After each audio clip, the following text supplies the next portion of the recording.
Hello, Arlington families. I am Carl Olson, principal at Kent Prairie Elementary. I want to welcome you to this presentation as we start sharing some information to you that will help you with planning and understanding about the learning of your child this year. I do want to let you know that the information I will be sharing is consistent with all elementary schools in the Arlington Public Schools. My hope is that this presentation offers information related to these two goals, as well as answering more questions along the way. You will understand not only the specifics of our schedules, but also the amount of flexibility used to support our families and your children. Also, we'll be sharing with you about opportunities to meet with the teacher so you can start the year off right. One of the things that you will notice immediately starting the year is that our learning will be different in September than it was last spring. I do want to thank all the families who worked so hard because we did our best together, but we acknowledge it was a struggle as we move from the process from last spring to a process that is more planned and prepared, where we have specific and consistent learning platforms and where we are going to meet a variety of student learning and social emotional needs while still offering flexibility. Many of you have already seen this slide that refers to the different steps that we are going to be working through during our school year.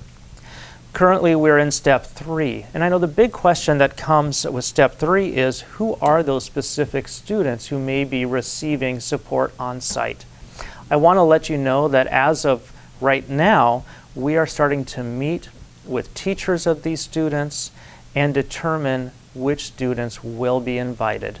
So more information will be coming later on that important topic. With that, I now want to share with you the schedule for all elementary students. The schedule I'll be sharing with you today is a sample from one specific building. And this first schedule is for Monday through Thursday. Still, it's important to note that all elementary schools have agreed on the core components of the schedules and the options for families. So the schedule for your specific child will look very similar to the one I am sharing today. First, I'd like to share with you about the live instruction blocks that will include the areas of literacy and math. You will see both a blue and a yellow literacy and math block located in the morning. That's labeled option 1. If you look on the next slide, you will also see what we call option 2 learning block, literacy and math. These blocks are designed to give flexibility for families.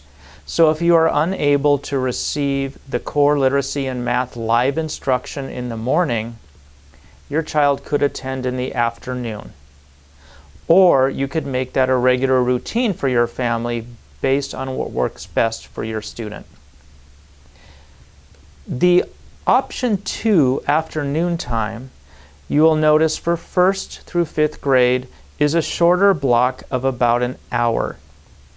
So the morning will offer an hour and a half of instruction, but again, if students are unable to attend the morning blocks, they can still receive live instruction and supports during the option 2 pink learning block time in the afternoons. During the math and literacy block that your child doesn't attend, there will be a combination of video-based learning and independent tasks. You can choose to do these tasks during this block or at any time during the day, even evenings. You will also see a brown literacy and math intervention block for each grade level at set times. These will mostly be utilized for students receiving remedial or special education, such as resource room supports. Your child can also remain in a Zoom live session with the classroom teacher if they would like extra support, need to catch up from a lesson they missed, or would like to continue working on a task with the teacher where they are available for questions. Our specialists, including visual arts, general music, STEAM, physical education, and library, will continue offering support and instruction in a way that provides more flexibility. Each specialist will provide a video lesson a week for your child that you can view at any point during the week, even if you would like to use this as weekend activities. Specialists will also be available live on Zoom during the 11:45 to 12:30 time each day to connect with your child, share ideas, and offer supports. Finally, we have the light purple check-in times and red family and student support times. The check-in times are for class meetings, social emotional learning, and much more. The red family and student support times are there when teachers are available to help families with learning, troubleshooting technology, catching up if a student missed a live session, and much more. On Fridays, the students will have a different schedule that combines whole class activities in the morning, small group supports, and independent learning in the afternoon. What is key is we need to take attendance for students each day. And so this provides activities where we can take attendance for each child also on Fridays.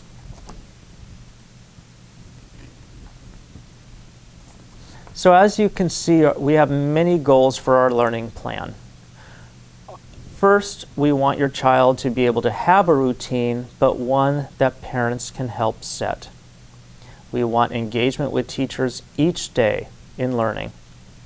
And we want a combination of synchronous or live learning for part of the day with asynchronous learning, such as videos, online programs, or independent work where we give flexibility for families. As long as we're in the remote model, this is how learning will work. I also want to share about another aspect that we have added for this year to start the year off right for families and teachers and students. On September 1st, 2nd, 3rd, 8th, 9th, and 10th, teachers will be meeting with families for up to a 45-minute family engagement conference. During these days, the schedule will also include a class Zoom meeting at different times throughout the morning so teachers can set routine, get to know students, and start the learning process. There will also be opportunities for students to participate in asynchronous learning or other activities during these days. As I shared, conferences will last about 45 minutes, and teachers will be reaching out to families to schedule these conference times. One of our goals also is that you will know of class placement for your children before August 27th, and this information will be once again on Skyward as it has been on years past. This way, when the teacher calls, most likely on August 27th, you will already be aware of your student's assignment.